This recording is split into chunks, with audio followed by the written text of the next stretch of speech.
My wife bought a reborn doll to cope with the death of our child. Classic scares. My child died after only a month on this earth. I'm going to spare myself the tears on explaining how, but the tears of my wife are ones I'll never forget. Grief is ugly. It's so fucking ugly. When we lost him, it sounded as if my wife was regurgitating fragments of her soul. Her wails could have shattered glass, curdled blood. The cries would turn to screams. Screams at the universe, at whichever sick, twisted higher power would let this happen. At herself, at me. She'd scream until the skin of her throat shredded to ribbons. I'll be honest, I didn't cry. I don't remember if I even shed a tear. But not because I wasn't upset. I didn't cry because it felt like she was already doing it for me. No pain is more shared than a grieving mother's cry. I wish there was a handbook on grief, for dummies, if you will. One that could have especially prepared me for the before and the after. Before, you're just waiting, like you're watching an hourglass of life on its last grain. My heart is pumping while he flatlines, and it hits like a wave. I'm going to have to grieve, I thought to myself. Before I could even experience it, I thought about how it was coming right for me. And I knew that in the blink of an eye, life was going to be something that I'd have to fight for. Maybe I was already grieving him before he went. Maybe I was prepared. Or I just thought I was. I don't think you ever could be prepared. Then, you reach the after. Not the moment you leave the hospital room, or even the drive home. It's the moment you open that front door, the air sucked out of the room, and you feel that thorough fucking void.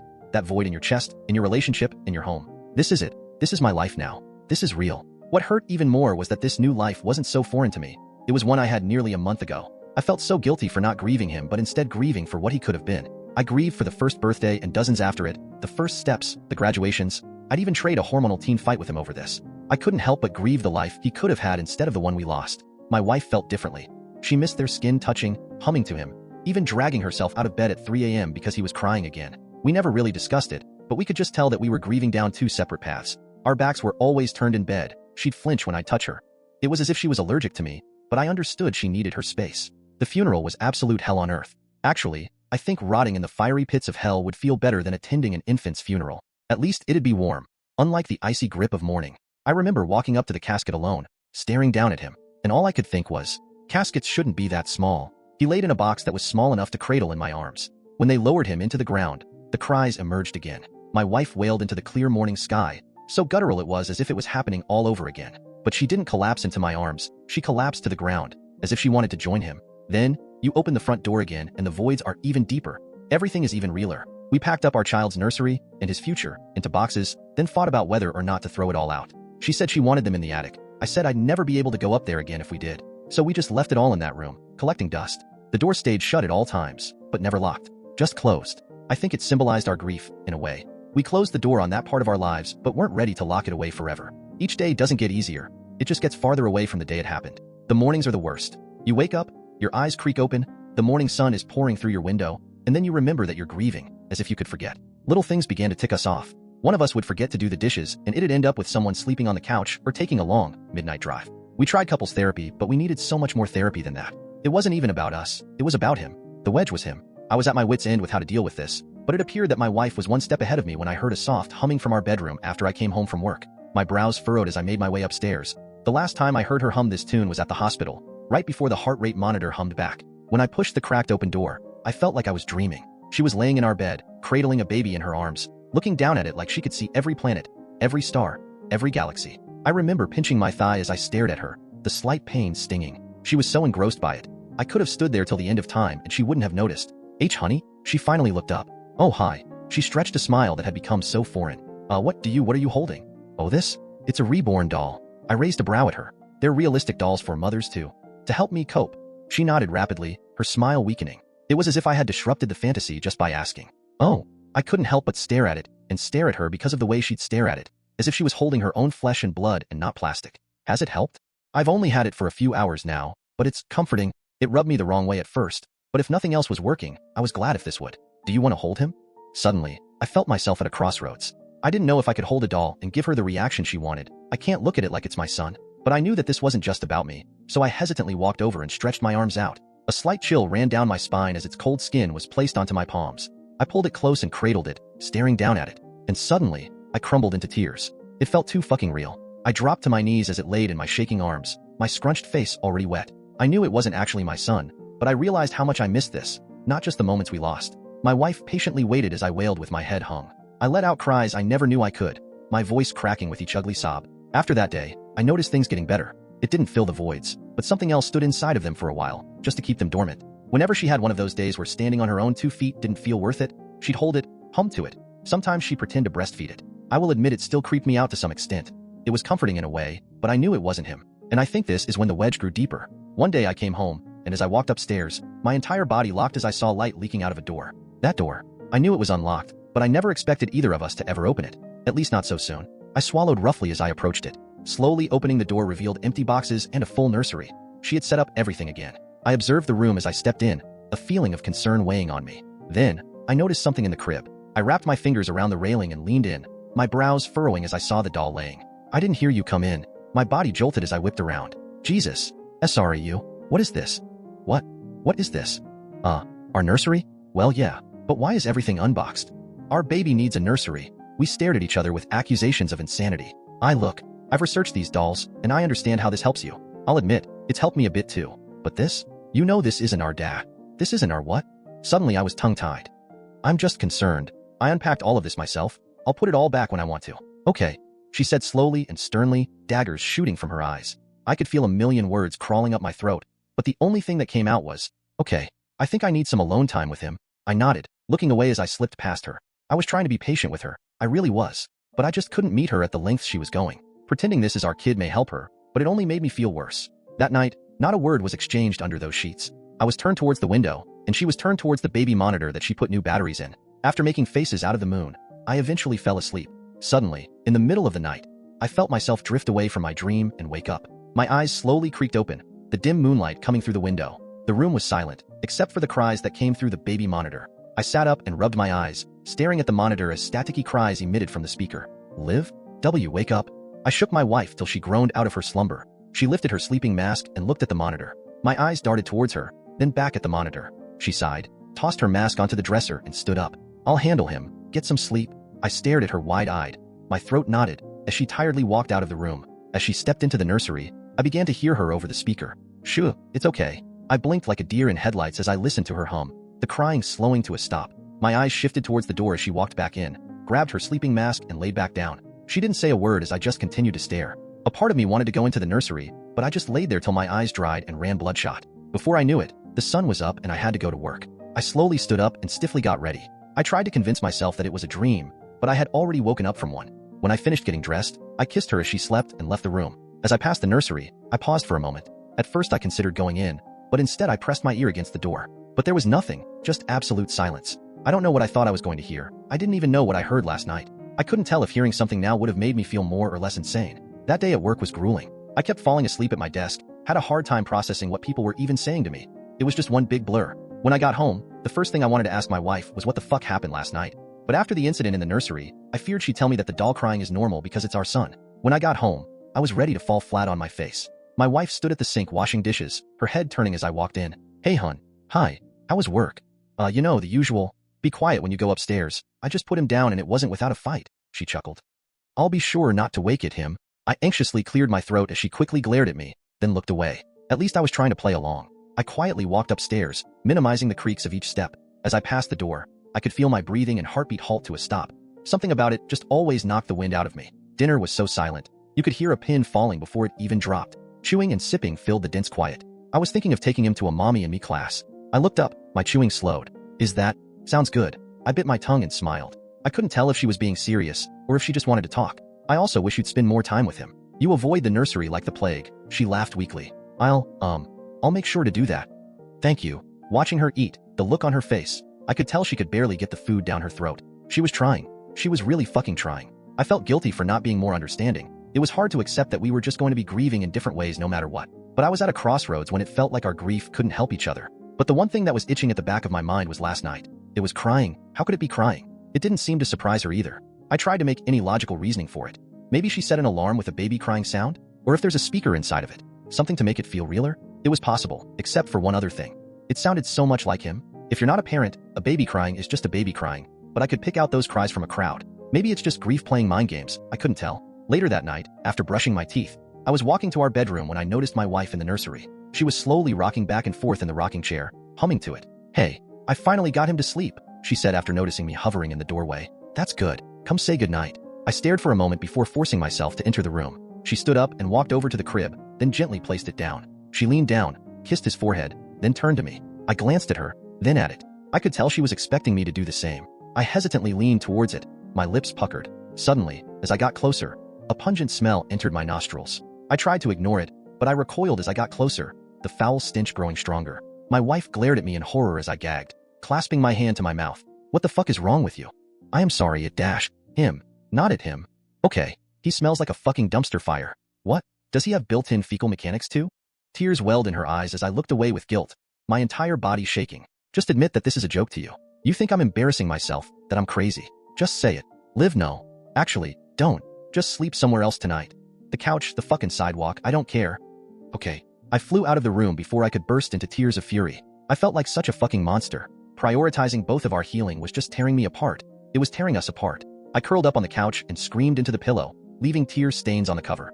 I sobbed until it exhausted me, eventually knocking me out. All of a sudden, I was ripped from my slumber at the sound of glass shattering, my body jolting awake. I quickly sat up, my eyes darting around in a blur.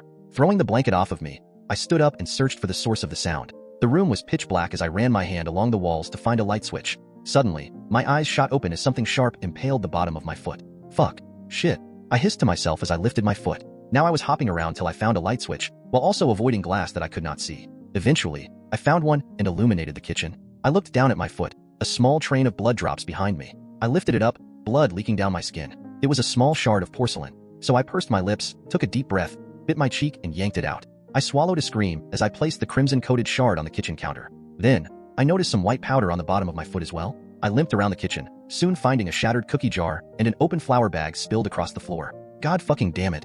I quickly tied an unused dish rag around my foot and began picking up the shards. The stress of the cut and the mess overshadowed the thought of how it even fell in the first place. But this thought came front and center when I noticed small flour-coated footprints leading out of the kitchen. I slowly placed the last shard in the trash as my eyes stared under furrowed brows. I limped over and kneeled down, observing them closely. They looked like... No, impossible. I told myself it was impossible. But who else could have feet that small? It wasn't my wife, and it wasn't an animal. An uneasiness clouded over me as I quickly vacuumed it up. The trail was longer than I realized as I exited the kitchen and made my way through the living room. Eventually, I reached the stairs, noticing the footprints went up them too. My eyes slowly glided up, then stared deeply into the dark hallway. I was able to at least try and logically explain the crying the other night, but I couldn't make anything of this. I took a deep breath and slowly made my way upstairs. With each footprint that vanished into the vacuum, added one more beat to my pounding heart. When I reached the top step, I realized the trail led even farther. I continued to follow it, taking the curve it took that ended at a door. That door. I slowly stood up, my heavy, shaking breaths hitting the wood, but I couldn't bring myself to go in. I just wanted to cry, feeling like I was being haunted by my own grief. I could have been standing there for a minute or an hour.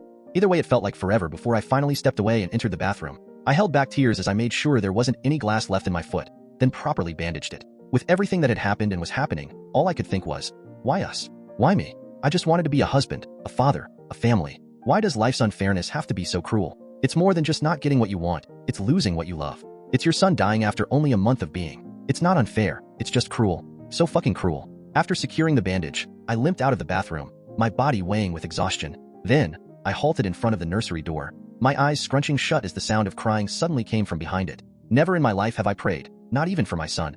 It felt like shouting into a void. But at that moment, I prayed. I prayed for it to end. I needed it to end. But nobody was listening. Life wasn't that fair. I should have known that.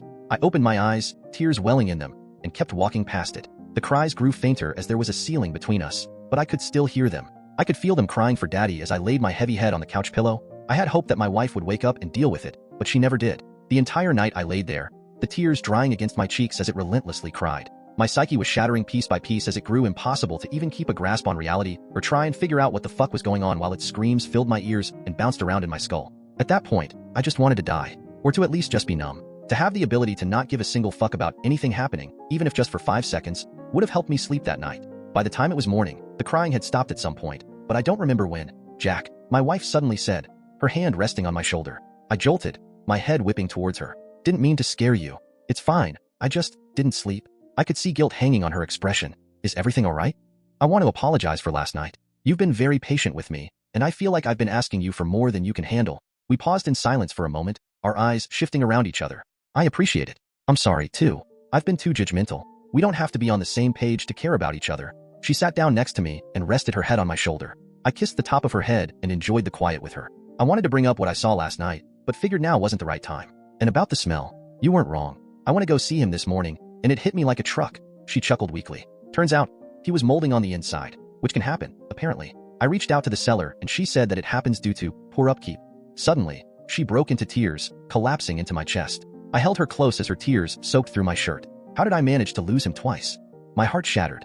It's okay. It's okay. You can always get a new one. No, I can't. I looked into her eyes with deep concern. Olivia, can we speak honestly for a moment? With no hard feelings? She slowly nodded. It's a doll. You can get a new one. Even then, I pushed the wrong buttons as she ripped herself from my arms and stormed upstairs. You don't get it. You never did. You know what? No, that's not fucking fair. None of this is fucking fair. Before I could get another word in, she was already in our bedroom, the door slamming behind her. I buried my face in my hands as I drew deep, slow breaths. Everyone always said grief brings people together, but all this is doing is tearing everything apart. My marriage, myself, my understanding of what's real and what isn't. I spent another work day in a complete daze. I even got reprimanded by my boss for lack of work ethic. When I got home, I was met with a distraught wife. She was definitely still mad at me, so I considered whether or not to even ask if she was okay. Hey hun, are you alright? I threw him out. Oh, I'm so sorry. Are you? Liv. Surprised you didn't say thank God. Look, I'm sorry about this morning, but I'm trying, and I know you know that. But it's hard when you keep flying off the handle. Do you want to see somebody? A grief counselor? He was my grief counselor. That's why I'm getting another one, just like you said. Right. Right. Whatever works for you. I smiled weakly. She sipped her coffee with a daze in her eye, like she could see something that wasn't there. Just by looking at her, you could tell she was dangling at the edge. But I couldn't pry and prod anymore, for her sake and mine. She let me sleep in our bed that night, but we didn't exchange any more words than goodnight. I could feel the back of her ankles against my legs. At some point, she even turned towards me in her sleep, but she didn't want to touch me. She needed just enough space, and I let her have it. A night without it in the house gave me the best sleep I had gotten since he died. I woke up feeling refreshed for once, but I quickly noticed the emptiness next to me. She must have gotten up early. As I left the bedroom, my brows furrowed as I heard humming from behind the nursery door. My puzzled expression twisted further as I saw my wife cradling it in her arms. Good morning. I thought you had to get rid of him. Good morning. And I did. This is the new one, she smiled. Wow, already? So fast. Express shipping, she shrugged with a chuckle. Sweet. I'm gonna try and put him down for his nap. Could you brew me a cup? Yeah, sure. I smiled before closing the door behind me. The second she couldn't see me anymore, I stood absolutely baffled. Something about it just seemed off. How could she have gotten a new one that quickly? It didn't add up. She had gotten so attached to it. The thought of her wanting to keep it, no matter the mold, didn't surprise me. What hurt the most is that she'd lied to me. After filling the steaming mugs, I set them down at the table and read the news on my phone as I waited for her to come down. He didn't put up a fight. Thank God. She sighed with relief as she trotted downstairs. That's good. I sipped my coffee, keeping my eyes on the screen. She sat across from me, taking slow sips as she stared off in a daze again. I occasionally glanced up at her, watching her tap her finger against the mug and bite her cheek. Are you alright? She laughed at the question, circling her finger around the rim of the mug. Weather's nice today, she responded. It is. Maybe you should spend some time outside. You could take him out for a walk. Yeah, that sounds nice. Her words trailed off like she was dreaming. I helped her take out the baby carriage that we never got to use and watched with unease as she laid the doll in it. Hope you two have a nice time, I smiled. We'll be back soon. We quickly kissed before she was out the door. And finally, I could breathe. It was only a mere few hours, but it was still time to breathe. It was also time to think. The past few nights, I had experienced things that were beyond what I thought grief would be like. I knew it'd be haunting, but not like this. I never really believed in the supernatural. I'd say I'm a skeptical person, but after the constant crying, the footprints, I couldn't make any logic out of it. I'd run in circles to death before it made any actual sense. And my wife seems to know more than she's letting on, but I was scared that one more question would push her out the door. I couldn't lose her, too. But now our grief wasn't just going down two different paths, it was going in completely opposite directions. She needed the doll to heal, and I needed it gone to heal. But I didn't know how to get rid of it without hurting her in the process. I thought about tossing it and making her believe she misplaced it, but that just felt cruel. I didn't need to put her under any more distress. By the time she got back, I hadn't really moved off of square one. I still understood nothing. I figured out nothing. I was just aching even more. Are you feeling better? Yeah, it was nice to get some sun. This little guy enjoyed it too. Didn't you? Didn't you? She gushed. I couldn't help but feel so uncomfortable watching her treat it like it was our son. But it's her way of coping and I had to respect that. To at least put myself at some ease. I told myself that I'm just under a lot of stress and that my grieving mind is just playing tricks on me. I guess being tormented by him was better than never seeing him again. That night, she lay close to me. Our legs intertwined as she fell asleep against me, her arm across my chest. I missed her warmth so much. I thought his death had cooled her touch, but she was still so warm, so comforting. It was easy falling asleep that night with her against me, like a child and their favorite stuffed animal. But I was stupid to forget that life isn't unfair, it's cruel. In the middle of the night, I was awoken by the cries over the baby monitor again. Only this time, as my eyes opened, I realized I couldn't move anything else. My heart pounded as I drew in panicked breaths. My jaw merely trembled as I attempted to speak. Pleas for help caught in my throat. A tear streamed down the side of my face as I waited for my wife to wake up, but she didn't. I was locked on that bed, unable to do nothing but listen to its cries. I wanted to scream, sob, punch a fucking wall, but I could do absolutely nothing. Suddenly, the speaker cut out, its cries halting with a static screech. My trembling breaths filled the silent room as my body stayed frozen on the bed. I couldn't even squeeze out a groan to try and wake her. Then, the sound of a door creaking open came from the hallway, and the cries began again. Not over the speaker, but from the hallway. Its cries sounded distorted. They were deeper, more drawn out, and they sent goosebumps from head to toe. I scrunched my eyes as I begged to be able to move, the crying nearing closer. Then, the bedroom door slowly opened, the deep cries filling up the room. I looked over at my wife, who was somehow still asleep.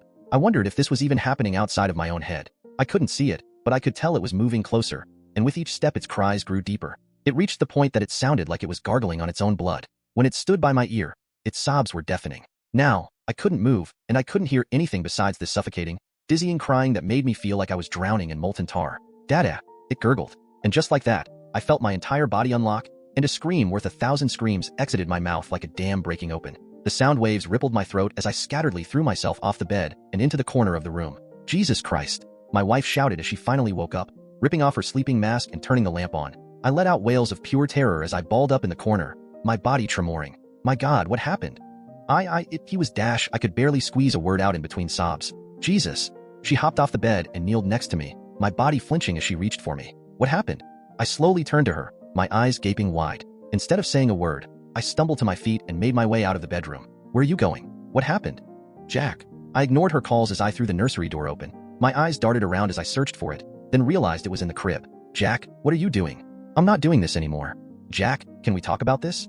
She gasped in horror as I yanked it out of the crib. You're right, Olivia. This isn't a doll. This is a fucking parasite, and I want it gone. Jack, please. That's our son. No, it's fucking not. She winced as I screamed. Stop, please, she begged, tears pouring down her face as I began rapidly shaking it in front of her face. This isn't our son. Then, in one final burst of rage, I gripped it by its throat and slammed it to the ground with all of my might. In this moment, I realized that I learned two things from the death of my son. Caskets aren't supposed to be that small, and reborn dolls aren't supposed to have internal organs. My wife crumbled to her knees as she let out those cries, the ones I could never forget. My breathing and heartbeat practically stopped, my body shutting down for a moment as I stared down at the spilled, graying organs and mushy skin that she attempted to cup in her trembling hands. I slowly looked up at her, utter horror hanging on my expression. Olivia, what is this? He didn't belong down there. He belongs with me. With us.